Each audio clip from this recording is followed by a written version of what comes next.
Yan mga kagigil, good morning. Hindi pa ako namalengke, no? Kaya magdedelata tayo ngayon. Eto, try natin tong pink salmon from Ate Amy. Yan, yan ating lulutuin ngayon. Sisigang natin siya, okay?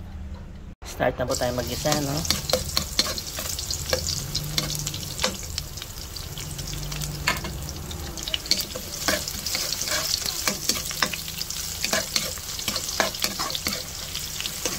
Ay, ang bango talaga. Bango ng sibuyas at bawang. Pag inigita, bango-bango.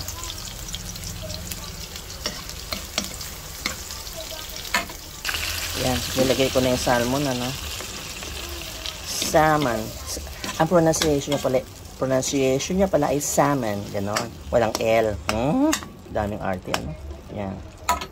Bisa lang natin yan. Lalagay lang ito tayong konting tubig, ano? Yan. Timplahan na natin. Maglalagay tayong kalamansi. 2 pirasong kalamansi lang, no? Kasi maglalagay pa tayo ng pang-asim dyan.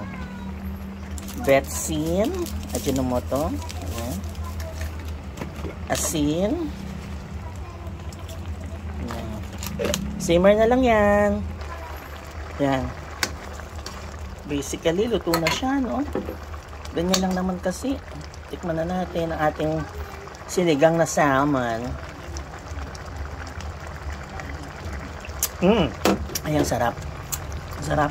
Kain na tayo mga kagigil. Ayan, kain na tayo mga kagigil. Meron tayong sinangag. Ayan, sinangag. Ano? Tapos yung salmon. O, diba? Salmon na ginisa ko. Para sinigang ko yung salmon. Kaya ayan, masarap din siya. Tsaka meron tayong luncheon meat. Ayan.